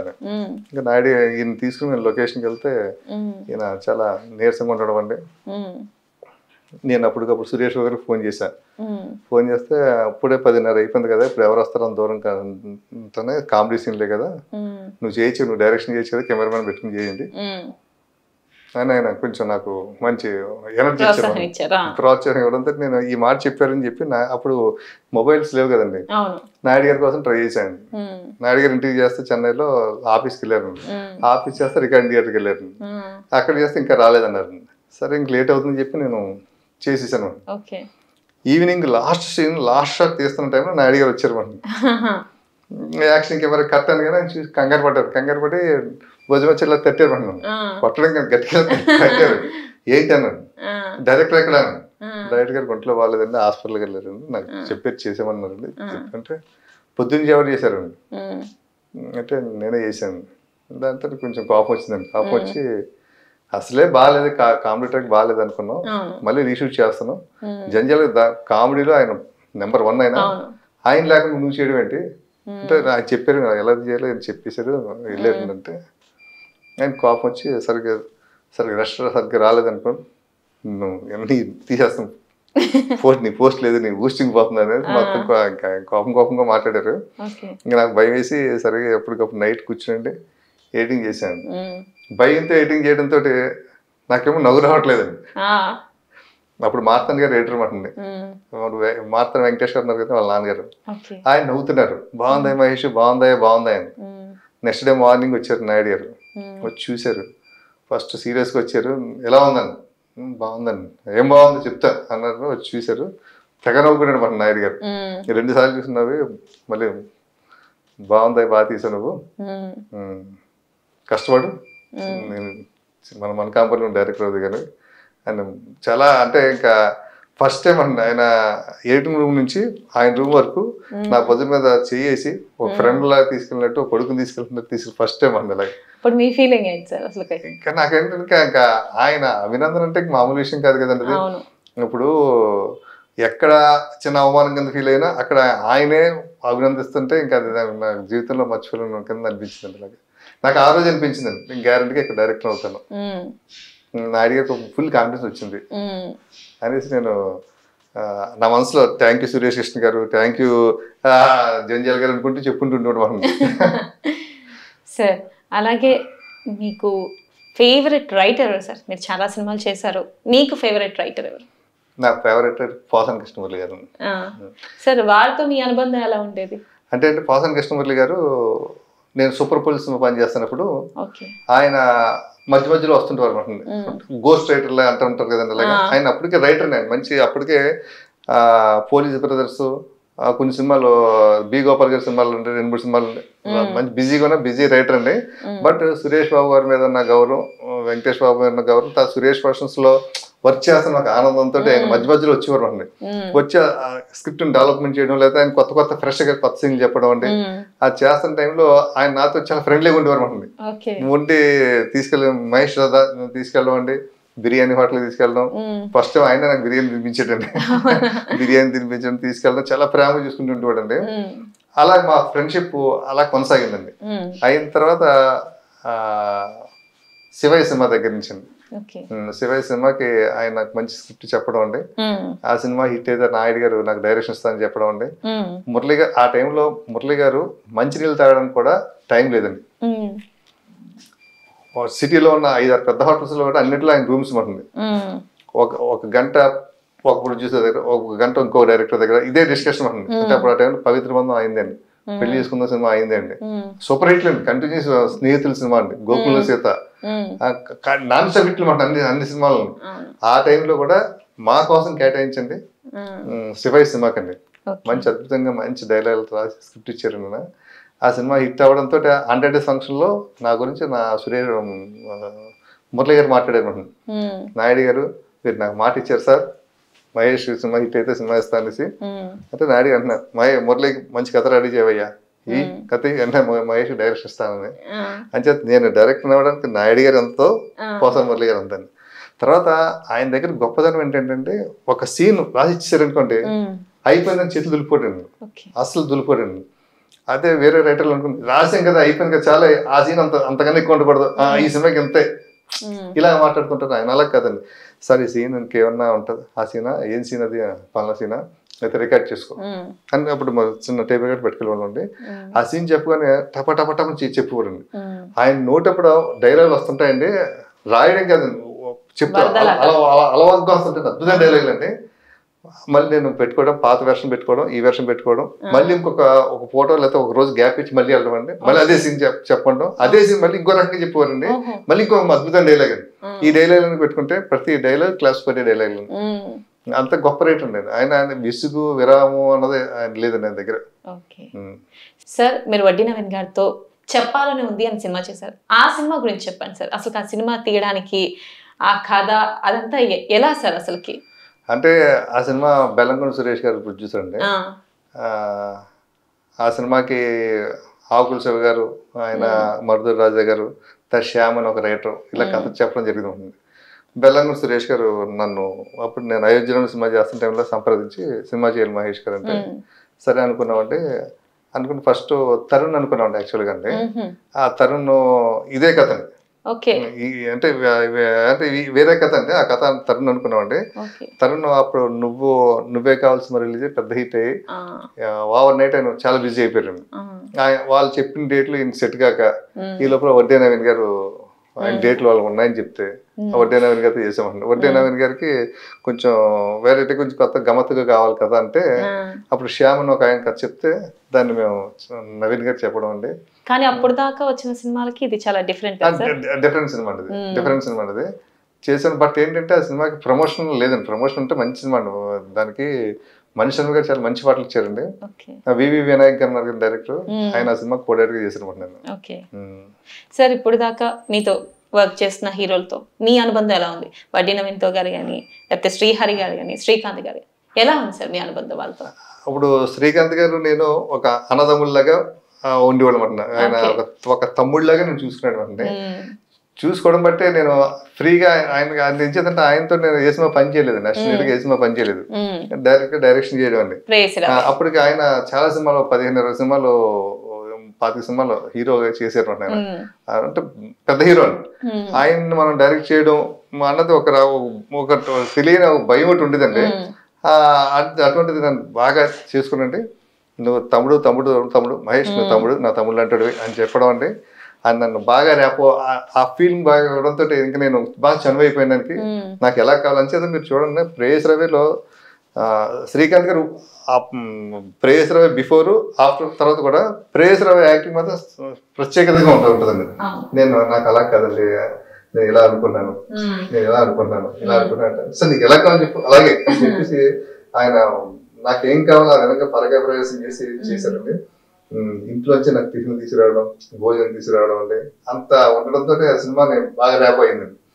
ఇంకా శ్రీహరి గారు ఏంటంటే ఆయనతో అయోధ్య రామయ్య, హనుమంతు, ఒక్కడే 3 సినిమాలు చేశాడు.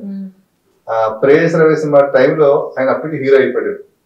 పోలీసు, దేవ, సాంబయ్య 3 సినిమాలు చేశాడు. ప్రేయస్ రవిలో చిన్న విలన్ క్యారెక్టర్ ఉందండి. ఆయన ఇంకా చేయట్లేదు అండి, ఓన్లీ హీరో. నా కోసం వచ్చి ఒక 3-4 రోజుల క్యారెక్టర్ బ్రహ్మాండంగా చేసేది ఉంటుంది. శ్రీహరి గారు ఏంటంటే నాకు నేను అసిస్టెంట్ ఉన్నప్పటి నుంచి బాగా క్లోజ్ అండి. నేను పనిచేసిన సినిమాలు 2-3 సినిమాల్లో ఆయన మంచి వేషాలు చేయడం అండి. ఆయన పెళ్లి కానప్పుడు ఆయన రూమ్కి వెళ్ళి కూర్చోవడం అని సరదాగా ఏంటంటే పెళ్లి అయిన తర్వాత కూడా మంచి ట్రీట్ ఇవ్వడం వల్ల ఆయన ఇంకా అంటే ఆయన ఒక ఫ్యామిలీ మెంబర్ లాగా ఉండడం. అతను నన్ను బాబాయ్ అని పిలుస్తుంటే నేను కూడా అతను బాబాయ్ అని పిలుస్తాను. ఇంట్లో ఏమంటే వాళ్ళు ఫాదర్ కానీ, మదర్ కానీ, బ్రదర్స్ కానీ అందరు కూడా నాకు బాగా ఇదండి. ఆ ఇంట్లో బెడ్రూమ్ లో కూడా వెళ్ళి అతని పక్కన పడుకునే ఉన్న ఏకైక చదువు నాకే ఉందండి ఆయన దగ్గర. శ్రీహరి గారితో అలా ఉండేదండి. వడ్డీ నవీన్ గారు కొంచెం పొలైట్ గా ఉండేవాడు. నేను ఆయన మొదట్లో కొంచెం బాగా పొలైట్ గా ఉండేవాడు. తర్వాత నా యొక్క వర్క్ స్టైల్ చాలా ఫ్రెండ్లీగా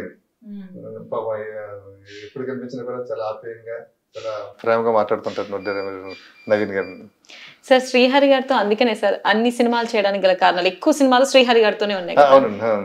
అంటే నేను శ్రీహరి గారితో నన్ను డైరెక్టర్ చేద్దామని చెప్పి శ్రీహరి గారు తపన పడేవారు. ఆయన ఫస్ట్ సినిమా పోలీస్ సినిమా వచ్చిందండి. ఆయన హీరోగా పోలీస్ సినిమా వస్తున్న టైంలో నేను ఆయనతోటి శివయ్య సినిమా పనిచేస్తానండి. శివయ్య సినిమాకి పనిచేస్తున్న టైంలో ఆయన పోలీస్ అవకాశం వచ్చిందండి.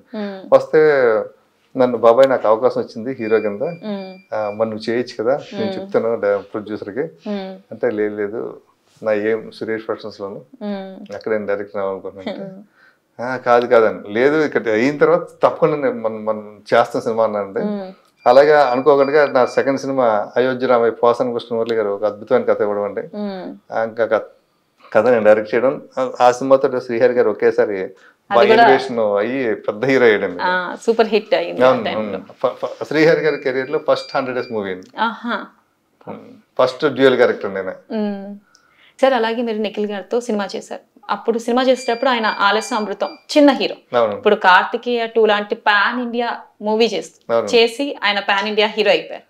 అప్పుడు యాక్టింగ్ కి ఇప్పుడు యాక్టింగ్ కి ఏమైనా డిఫరెన్స్ ఉందా నిఖిల్ గారు? అంటే నిఖిల్ ఫస్ట్ నుంచి కూడా బాగా తపన పడుతుంటాడండి. ఏదైనా సీన్ ఉంటే నేను ఆలస్యం అమృతం సినిమా చేస్తున్నప్పుడు 1 month అరకు వ్యాలీలో షూటింగ్ అండి. ప్రతిరోజు కూడా షూటింగ్ ప్యాకప్ అయిన తర్వాత రూమ్కి వచ్చి రేపటి సీన్లు ఏంటి, రేపు డైలాగులు ఏంటి అని బాగా తపన పడడం, కష్టపడడం అంటే ఉండేది.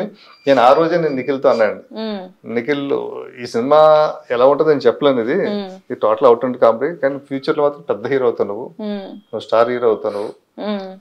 అంటే ఒక రవితేజ గారి రేంజ్ లోకి వచ్చే పొజిషన్ నీకు ఉంది అంటే అంత కసి, అంత ఫైర్, అంత మెమొరీ పవర్ అండి. ఒక పేజీ డైలాగ్ ఇచ్చినా కూడా అద్భుతంగా మెమరీ పెట్టుకుంటే బ్రహ్మాండంగా చేస్తారండి. ఇంత నీ దగ్గర ఉంది అని చెప్పడం అంటే తర్వాత వాళ్ళ అమ్మగారు వాళ్ళ నాన్నగారు కూడా చాలా అదే రోజు మాకు అప్పుడు లొకేషన్కి వచ్చి ఉన్నారు అంటే ఉన్నప్పుడు వాళ్ళతో కూడా చెప్తుంటే వాళ్ళు కూడా చాలా హ్యాపీ లేదు. అంత కాకపోయినా కొంచెం పేరు వస్తే చాలండి మా అబ్బాయికి, వాడు కసి అదంతా సినిమా అని చెప్తుంటారు. ఈరోజు చాలా గర్వంగా ఉందండి. ఆయనతో మీ అనుబంధం ఎలా ఉండేది సార్? అంటే ఇప్పుడు యంగ్ జనరేషన్ కదా, అంటే చాలా తమ్ముళ్ళ ఉండేవాడు అంటే అంటే అసలు ఎంత డిసిప్లిన్ అంటే అతనికి ఒక మాస్టర్ దగ్గర ప్రిన్సిపల్ దగ్గర స్టూడెంట్ ఎలా ఉంటాడో అలా ఉంటాడండి. ఈ రోజుకి అలా ఉంటాడండి. అంటే నా దగ్గర కాదండి, డైరెక్టర్స్ దగ్గర, ఏ డైరెక్టర్ దగ్గర కూడా అంత ఒబిడియంట్ గా ఉంటాడండి నేను. సార్ మీరు ఒక సినిమా గురించి సంపాదించుకున్న ఇల్లుని, మీరు కట్టుకున్న ఇల్లుని అమ్ముకోవాల్సి వచ్చిందంట. ఏంటి సార్ అసలుకి, ఎందుకు అమ్ముకోవాల్సి వచ్చింది? అంటే నాకు భాగ్యరాజ్ గారు అంటే బాగా ఇష్టం అండి. ఆయన ఒకరోజు నాకు ఫోన్ చేసి నా సినిమాల గురించి మాట్లాడుతూ నేను ఆశ్చర్యపోయా. నాకు భాగ్యరాజ్ గారు ఫోన్ చేయడం అంటే అటువంటిది భాగ్యరాజ్ గారు నేను కలవడం అండి, వారికి మంచి చాలా అద్భుతమైన కథ నాకు చెప్పడం అండి, ఆ కథ వాళ్ళ అబ్బాయితో చేయాలనుకోవడం అండి, ఇలా జరిగిపోయిందండి. సినిమా స్టార్ట్ చేసాం కానీ సినిమా ప్లానింగ్ లేకుండా పోయిందండి. అంటే నాకు ప్రతిదీ కూడా నేను బౌండ్ స్క్రిప్ట్ ఉంటేనే షూటింగ్ వెళ్తానండి. బయట ఏ సినిమా అన్నా సరే నా సినిమాకి వచ్చేటప్పటికి ఏమైందంటే నాకు భాగ్యరాజ్ గారు, నేను ఆయన వీరాభిమాని, ఆయన గట్టిగా అడగలేను. ఆయన నాకు స్క్రిప్ట్ ఫుల్ స్క్రిప్ట్ చూపించారు, ఫుల్ కట్ చెప్పారు. ఆయన అంటే ఎప్పటికప్పుడు దాన్ని ఇంకా బెటర్ చేస్తూ ఉంటారు. ఈ బెటర్మెంట్ ఏమైందంటే నేను ఒక 5 నెలల్లో సినిమా తీద్దాం అనుకున్న సినిమా 26 నెలలు పెట్టిందండి నాకు. 26 నెలలు పెట్టింది. ఇంకా అంటే ఇప్పుడు ఒకసారి ఒక ఆర్టిస్టుల దగ్గర నుంచి ఒక డేట్లు పక్కా తీసుకున్నాం అనుకోండి, ఇంకా ఆ డేట్స్ అయిపోయాయి అనుకోండి, ఇంకా అది మనం మళ్ళీ ఎప్పుడు దొరుకుతాయో కాంబినేషన్ తెలీదు, అది ఏంటో తెలీదు. ఇంకా అలాగా అది జాతరలో తప్పిపోయిన చిన్నపిల్లడి పరిస్థితి అయిపోయింది మాకు. ఎటు వెళ్తామో తెలియదు. సరే ఇంకా జరిగిపోయింది. ఇంకా అలాగా అంటే అలా జరగాలని దాచిపెట్టి ఉంది, జరిగిపోయిందండి. పెద్ద ఏం వరే ఫీల్ అవ్వనండి, నేను పెద్ద ఫీల్ అవ్వను. అంటే మనం తెచ్చింది ఏమీ లేదు, ఇండస్ట్రీ నాకు ఇచ్చింది, మళ్ళీ ఇండస్ట్రీలో పెట్టుకున్నాం, మళ్ళీ వేసామండి. అలాగే ఇప్పుడు మనకి తెచ్చుకుంటామండి, విత్తనాలు తెచ్చుకున్నామండి, పెట్టుకున్నాం, మళ్ళీ వేస్తాం. ఒకసారి పంట పండుద్ది, ఒకసారి పండదండి. ఒకసారి మనం వేసిన టైంలో ఎండ ఎక్కువ అయిపోయింది, వర్షాలు పడలేదు, పోయింది, ఏముందో మళ్ళీ కష్టపడతామండి, అంతేనండి. సార్ మీ ఫేవరెట్ డైరెక్టర్ ఎవరు సార్ ఇప్పుడు ప్రెసెంట్? అంటే ప్రజెంట్ అంటే నేను రాజమౌళి గారు అంటాను. ఎందుకంటే గర్వంగా చెప్పుకుంటున్నాం కదండి. నాకు పూరి జగన్నాథ్ గారు అంటే ఇష్టం అండి, కోటల శివ గారు అంటే బాగా ఇష్టం అండి. కోటల శివ సినిమాలు నాకు బాగా హత్తుకుంటాయి. బాగా ప్రతి సినిమా కూడా మర్చిపోనండి. సినిమా బయటకు వస్తుంది, చాలా డైరెక్టర్ సినిమాలు చూస్తాను, బాగుంటుంది అంట, ఆ టైంలో బాగుంటుంది, తర్వాత మర్చిపోతాను కథ ఏంటిదని. నాకు కోటల శివ గారి కథ కానీ, లేకపోతే మన రాజమౌళి గారి సినిమాలు కానీ, పూరి జగన్నాథ్ సినిమాలు కానీ ఒకసారి చూస్తే నాకు మైండ్లోకి ఫీడ్ అయిపోతుంది. సార్ అలాగే మీ ఫేవరెట్ హీరో ఎవరు సార్? చిరంజీవి గారు. ఎంచేదంటే అది చిన్నప్పటి నుంచి ఇంకా ఆయన మైండ్లోకి వచ్చేసారండి. అది ఇంకా ఒకసారి మైండ్లోకి వచ్చిన తర్వాత బయటకు పోదండి. ఆ తర్వాత ఆయనతోటి సాన్నిహిత్యం అయిన దగ్గర నుంచి ఇంకా ఆయన జీవితాంతం ఇంకా ఆయన హీరో, ఆయన ఫేవరెట్ హీరో. సార్ మీ లైఫ్ లో బెస్ట్ మూమెంట్ ఏంటి సార్? బెస్ట్ మూమెంట్ ఇప్పటి వరకు సినీ కెరియర్ కానీ పర్సనల్ లైఫ్ లో కానీ మీ బెస్ట్ మూమెంట్? సినీ కెరియర్కి వస్తే ఏది? అంటే సినీ కెరియర్కి వస్తే నేను ఫస్ట్ డే అసిస్టెంట్ గా జాయిన్ అయిన రోజండి. నాకు అంటే ఒక నెల రోజులు స్టూడియో చుట్టూ తిరిగి పెట్టుకుంటారా అన్న టైంలో నన్ను సురేష్ బాబు తీసుకెళ్ళి అసిస్టెంట్గా పెట్టుకున్నాడు కదండి, అది నా జీవితంలో మర్చిపోయాను. రెండోది ఏంటంటే నేను స్టూడియోలో మానేసి బయటకు వెళ్ళిపోయానండి. వెళ్ళిపోయిన తర్వాత మళ్ళీ రామనాయుడు గారు నన్ను పిలిచారండి. పిలిచి నువ్వు పని చేయ, ఇక్కడ ఎందుకు, నువ్వు ఇలా ఏంటి ఇబ్బంది, నీకు ఇక్కడ పని చేసుకో, నువ్వు సిన్సియర్గా చేసుకో అమ్మా, బయట ఎక్కడెక్కడ పని చేయడం ఎందుకు, ఇక్కడ పని చేసుకుని 4 సినిమాలు పని చేయి, నేనే నేను డైరెక్టర్ చేస్తాను. అప్పుడైతే నేను నాయుడు గారిని సార్ గుడ్ మార్నింగ్ సార్ అనేవాడిని. ఆ మాట అన్న దగ్గర నుంచి నేను 2 చేతులతో నమస్కారం మొదలు పెట్టాను, కళదాన్ని పెడతాను కూడా. అంటే ఇంకా అంటే అంత మెగా ప్రొడ్యూసర్, అంత గొప్ప మూవీ మొగలు నోటప్పుడు నిన్ను డైరెక్టర్ చేస్తాను. నాకు చాలా మంది ఉన్నారు, 10 సంవత్సరాల సీనియర్లు ఉన్నారు, వాళ్ళందరినీ కాదంటే 4 సినిమాలు పని చేసుకో ఇక్కడ అన్న మాట, అది నా జీవితంలో మర్చిపోలేండి ఇదండి. సార్ అలాగే మీ ఫ్యామిలీ బ్యాక్గ్రౌండ్కి వస్తే అసలు మీ ఫ్యామిలీ బ్యాక్గ్రౌండ్ ఏంటి? అప్పట్లో మీరు సినిమాలకు వస్తా అన్నప్పుడు మీ పేరెంట్స్ కానీ వాళ్ళు అసలు ఒప్పుకున్నారా? లేదండి, ఎందుకంటే మా ఫ్యామిలీ అంతా కూడా ఎడ్యుకేషన్ దాంట్లో ఉంటారు. మా తాతగారు మాస్టర్ అండి, నారాయణమూర్తి గారు ఆయన శిష్యుడు అండి. తర్వాత మా మేనమామలు కానీ, మా అమ్మ కానీ అందరూ కూడా టీచర్స్ అండి, అందరూ గవర్నమెంట్ టీచర్లు అండి. అలాగే మా నాన్నగారు హెల్త్ డిపార్ట్మెంట్ అండి, ఆయన గవర్నమెంట్ ఎంప్లాయ్ అండి. నన్ను కూడా ఒక గవర్నమెంట్ లో ఉంచాలి, పొజిషన్ లో ఉండాలని వాళ్ళ కోరిక అండి. నాకు నాకు ఫస్ట్ అనిపించిందండి నేను మంచి అంటే ఒక పోలీస్ ఆఫీసర్ అవుదామా లేదంటే ఒక డాక్టర్ అవుదామా. మా అమ్మకేమో పోలీస్ ఆఫీసర్ చేయాలని కోరికండి, మా నాన్నకేమో మెడికల్లో తీసుకెళ్దాం కోరికండి. ఇలా ఉంటున్న టైంలో నాకు ఈ పెద్దాపురం చదవడం, అక్కడ రూమ్ తీసుకోవడం, రూమ్ లో ఫ్రెండ్స్తో ఉండడం, నాకు సినిమాల మీద బాగా పెరగడం. ఈ నారాయణమూర్తి గారిని చూసి అంటే ఇంత నారాయణమూర్తి గారినే చిన్న చిన్న వేషం నారాయణమూర్తి గారిని ఇంత హీరోలో చూస్తున్నారు అనేసి ఆ తర్వాత ఆయన అర్ధరాత్రి స్వతంత్ర సినిమా డైరెక్షన్ చేసి వచ్చిన తర్వాత బాగా ఆడింది అనుకోండి, ఆయన ఒక హీరోలాగా చూశారు అందరూ. పలానా సినిమా డైరెక్టర్ అని. ఇంకా నాకు కూడా లేదు డైరెక్షన్ నేర్చుకుందాం పోయి, మనకి ఇట్ల మీద లేదు అనేసి నాకు పట్టుకోవడం అంటే. బట్ మా ఇంట్లో ఎవరికి ఇంట్రెస్ట్ లేదండి. కానీ నాకు చాలా చిన్న వయసులో మ్యారేజ్ అయిపోయిందండి. మ్యారేజ్ అయిపోయినాక కూడా నాకు మాస్ చచ్చింది కదండి. ఇంక మాట్లాడితే వెళ్ళిపోతుండేవాడిని, చెన్నై వెళ్ళేవాడిని, ఫ్రెండ్స్ అందరినీ ఎవరైనా పరిచయం చేసుకుంటాం, 6-10 రోజులు ఉంటే వాళ్ళ దగ్గర వచ్చేసేవాడిని. ఇలా తిరుగుతుంటే నా వైఫ్ నాకు సహకారం ఇచ్చిందండి. ఎందుకు అటు ఇటు తిరగడం, ఏదో ఒక చోట స్టాండర్డ్కి వెళ్ళు పని చేస్తే ఒక పొజిషన్ వస్తుంది కదా. అక్కడికి చెన్నై వెళ్ళడం రావడం, హైదరాబాద్ వెళ్ళడం రావడం ఇదంతా కరెక్ట్గా లేదు. వెళ్ళి అక్కడికి వెళ్తే సెటిల్ అవ్వాలంతే అంటే అయితే ఒక 6 నెలలు నన్ను వదిలేసి నేను వెళ్తాను, లేదు ఒంటరిగా వెళ్ళొద్దు కలిసి వెళ్దాం అని చెప్పేసి నేను భార్య పిల్లలతోటి నేను రావడం జరిగిందండి. ఆఫ్టర్ ఫస్ట్ మూవీ సక్సెస్ తర్వాత ఫ్యామిలీ మెంబర్స్ ఎలా ఫీల్ అయ్యారు సార్? అంటే యాక్చువల్గా నా భార్యకి ఈ రోజుకి సినిమా ఫీల్డ్ అంటే ఇంట్రెస్ట్ లేదండి. తనకి ఇంట్రెస్ట్ లేదండి సినిమా ఫీల్డ్. తను ఇప్పుడు షూటింగ్ రావడం జరగలేదండి, ప్రివ్యూలు రాలేదు, ఈ 100 days ఫంక్షన్ రాలేదు. చివరికి నాకు నంది అవార్డు వస్తున్నప్పుడు కూడా నంది అవార్డు ఇస్తున్నారు చూడు నువ్వు అంటే, లేదు నాకు ఇంట్రెస్ట్ లేదు. తనకి సినిమా ఇంట్రెస్ట్ లేదండి. తనకి ఏంటంటే గవర్నమెంట్ ఎంప్లాయీ లాగా అంటే సినిమా ఇంట్రెస్ట్ అంటే మొదట్లో ఉండేదండి. అంటే నేను డైరెక్ట్ అయిన తర్వాత నాకు వచ్చిన ఫేమ్ ఎన్ని చూస్తుంది అన్ని. ఆ తర్వాత అప్ అండ్ డౌన్స్ ఉండేది సరే.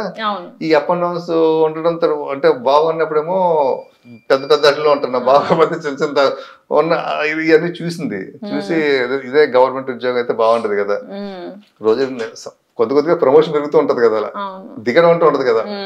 ఇదేమో సినిమా హిట్ అయితే ఎక్కడికో తీసుకెళ్తున్నారు, సినిమా ఫ్లాప్ అయితే మళ్ళీ కింద పెడుతున్నారు అనేది దానికి ఉందండి. అలాగే సార్ మీరు నంది అవార్డు అందుకున్నప్పుడు మీ ఫీలింగ్ ఏంటి సార్?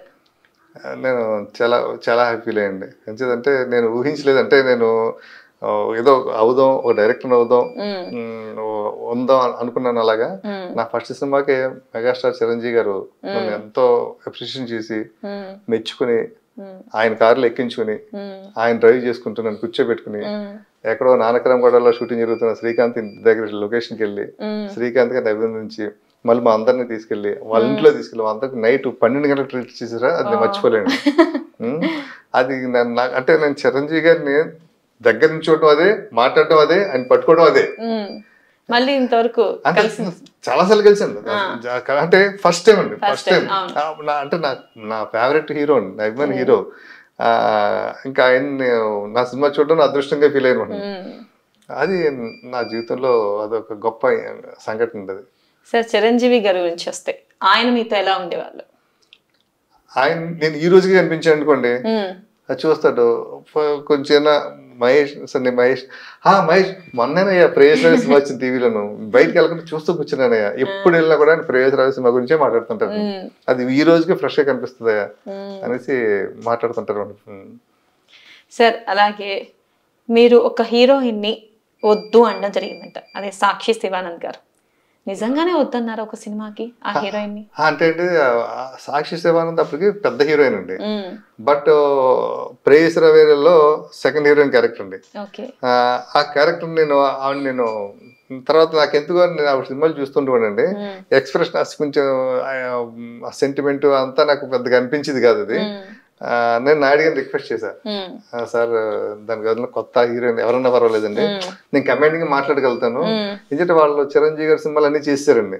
చేసినప్పుడు నేను ఆనండి వాళ్ళ ముందు రాఘవేంద్ర డైరెక్షన్ లో పెద్ద పెద్ద డైరెక్టర్లు చేసినప్పుడు అంటారు ఇది ఓకే అంటారు, హిందీలో మాట్లాడుతుంటారు, నాకు హిందీ రాదు, మన అవమానాల కింద ఉంటాయి అని నేను అనుకున్న ఫీల్ రాదని చెప్పి నాయుడు గారిని రిక్వెస్ట్ చేస్తే సంఘం గారిని పెట్టుకున్నామంటున్నా. అలాగే సార్ అలాగే మీరు ఇప్పుడు ఎన్నో హిట్స్ ఎన్నో ఫ్లాప్స్ మీ లైఫ్లో కెరియర్లో చూసున్నారు సార్. ఎందుకు 2015 నుంచి సినిమాలు తీయడం మానేశారు?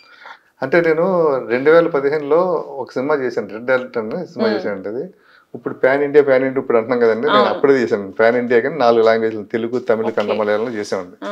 ప్రొడ్యూసర్ చాలా మంచి ప్రొడ్యూసర్ అండి, శ్రీరామ్ రెడ్డి గారు అని. ఆయన ఫస్ట్ టైం సినిమా చేస్తారనమాట.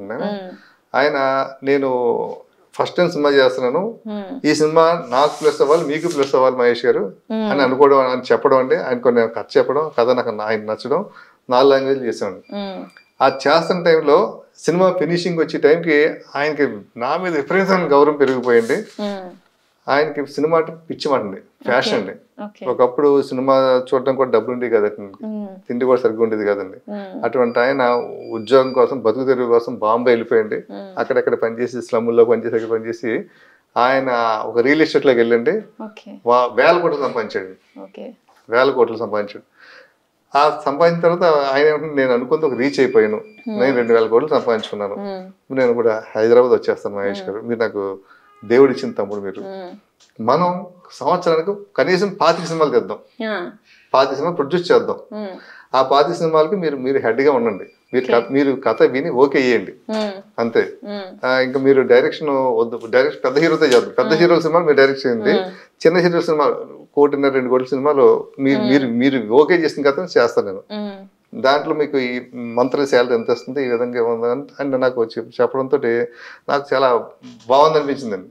బాగుంది అనిపించి ఆ టైంలో నాకు సి కళ్యాణ్ గారి ఒక సినిమా అండి, జమినీకరణ్ గారి సినిమా, ఎన్ని సినిమాలను కూడా నేను వదులుకున్నాను. వదులుకుని లేదంటే నేను ఈ కంపెనీతో టై అయిపోయా, ఒక 5 years ఒక అగ్రిమెంట్ ఉంది నాకు ఆయన చెప్పుకుని ఉన్నానండి. నేను అలాగే ఇంకా నా ప్రొడ్యూసర్లు అందరికి దూరం అయిపోయి, అంటే అందరికి చెప్పేసుకున్నా నేను చేయట్లేదు, నేను ఈ కంపెనీకి మొత్తం నేను చూసుకుంటున్నా, ఇది ఒక స్టాండర్డ్ అయింది అప్పుడు చూస్తాను సినిమాలు అని అనుకున్నా అండి. ఈ లోపల సినిమా ఫినిషింగ్ అయిపోయింది, ఇంకా రిలీజ్కి దగ్గరగా ఉంటున్న టైంలో సడన్గా హార్ట్ అటాక్ వచ్చి చనిపోయింది. అని చనిపోవడంతో అంటే నాతో పాటు నేను అప్పటికే 15 మంది డైరెక్టర్లని ఫైండ్ అవుట్ చేసింటే వాళ్ళ కథలు విని వాళ్ళందరికీ అడ్వాన్స్లు ఇప్పించామండి. అంతే ఇంకా అన్ని అలాగా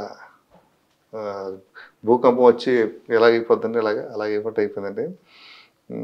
నేను కోలుకోవడానికి 2 years పట్టిందండి. అంటే కోలుకోవడానికి అంటే అంత మేము ఇద్దరు కలిసి 6 months పనిచేసామండి. ఆయన అంత గొప్ప మనిషిని నేను చూడలేదండి, మళ్ళీ పుట్టడు కూడా అండి, అంత గొప్ప మనిషి అండి. అది నాకు చాలా బాధాకరం అనిపించిందండి. సరే ఈ లోపల తర్వాత మళ్ళీ నేను మా సురేష్ బాబు కథ రెడీ చేయంటే మళ్ళీ వాళ్ళు కూర్చోవడం అండి. ఈ కూర్చుని కథ రెడీ చేసుకుంటున్న టైంలో చదలవాడి శ్రీనివాసరావు గారు ఇంకో ప్రొడ్యూసర్, మన అనురాధ టింబర్స్ బిచ్చగడి సినిమా ప్రొడ్యూసర్, ఆయన నన్ను పిలిపించి నాకు సినిమా చేయమని చెప్పడం అండి. సరే ఇక సురేష్ బాబు గారి సినిమాకు టైం పడుతుంది, ఇంక ఈ సినిమా చేద్దాం, ఇంకా ఆ సినిమా మీద కూర్చుని మొత్తం సాంగ్స్ రికార్డింగ్ కూడా అన్నీ అయిపోయాడు. అయిన టైంకి మళ్ళీ మేము షూటింగ్కి వెళ్దాం అనుకున్న టైం సడన్గా కోవిడ్ రావడం అండి.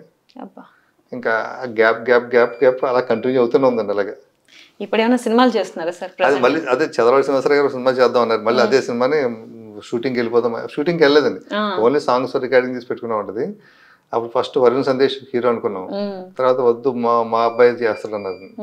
ఆ అబ్బాయి అన్న తర్వాత మళ్ళీ రీసెంట్ గా కాదు వేరే చూడు, దానికి పాన్ ఇండియా సినిమా కానీ చేద్దాం మహేష్, మంచి కదా అది, అలా ప్లాన్ చేయన్నారు. తర్వాత వేరే ఇంకా సురేష్ గారు ఇంకొక ఆయన ఉన్నారు, ఆయన గతంలో సమర్థుడు సినిమా తీశాడు, ఆయనతోటి స్క్రిప్ట్ వర్క్ జరుగుతుందండి. సార్ ఫైనల్ గా ఇప్పుడు చాలా మంది కొత్త డైరెక్టర్స్ వస్తున్నారు, యంగ్ టాలెంట్, అలాగే సినిమాలు కూడా కొత్త వస్తున్నాయి. కాకపోతే ఏదైతే మనం అనుకున్నామో ఓటీటీస్, ఈ థియేటర్లు ఇవన్నీ జరుగుతూనే ఉన్నాయి. మీరు కొత్తగా వచ్చే వాళ్ళకి ఏం చెప్తారు సార్? ఏదైనా సరే అంటే కథే మూలం అండి, టెక్నాలజీ కాదండి. టెక్నాలజీ అన్నది అది దానికి యాడ్ అవుతుంది అంతే, కథే మూలం. కథ లేకుండా మీరు సినిమాలు చేయొద్దు. ఒక కథ అనుకున్నప్పుడు ఇప్పుడు ఏమంటారంటే కథ అందరు చాలా మంది అది పాత కథ అయిపోయిందండి, అది ఇప్పుడు జనరేషన్ మారింది, లేకపోతే ఇప్పుడు ట్రెండ్ మారింది అంటారు. ట్రెండ్ మారినా కూడా అమ్మాయి కదండి, నాన్నే కదా. ఇప్పుడు ఏమంటాం, అమ్మని ఒక విలేజ్ లో అమ్మని పిలుస్తాం, సిటీలోకి వస్తాం మమ్మీ అంటాం. అంతే కదా, తప్పితే వాళ్ళు మారలేదు కదండి, వాళ్ళ అంకులు అయిపోలేదు కదా, వాళ్ళ ఆంటీ అయిపోలేదు కదా, వాళ్ళ పిల్లం కదా, అమ్మే కదా. అలాగే కథను నమ్మండి, కథగా తీసుకోండి. కథ తీసుకుంటే, కథ మంచి కథ తీసుకుంటే గ్యారంటీకి మంచి సినిమాలు అవుతాయండి. మరి కథ కాకుండా వచ్చేటు మనం ఏదో చేసేసేలా ముందు చేతులు దులిపేసుకుందాం, కడిగేసుకుందాం అనుకుంటే ఇలాగే ఉంటుందండి. సార్ మీరు ఇలాగే మంచి మంచి సినిమాలు తీసి ఫుల్ సక్సెస్ అవ్వాలని మనస్ఫూర్తిగా కోరుకుంటున్నాను. అమ్మా న్యూస్ తరపు నుంచి థ్యాంక్ యూ అండి. Thank you so much sir. ఇది వాటి స్పెషల్ చిట్ చాట్. మరో కార్యక్రమంతో మళ్ళీ కలుద్దాం. అంతవరకు సెలవు. నమస్తే.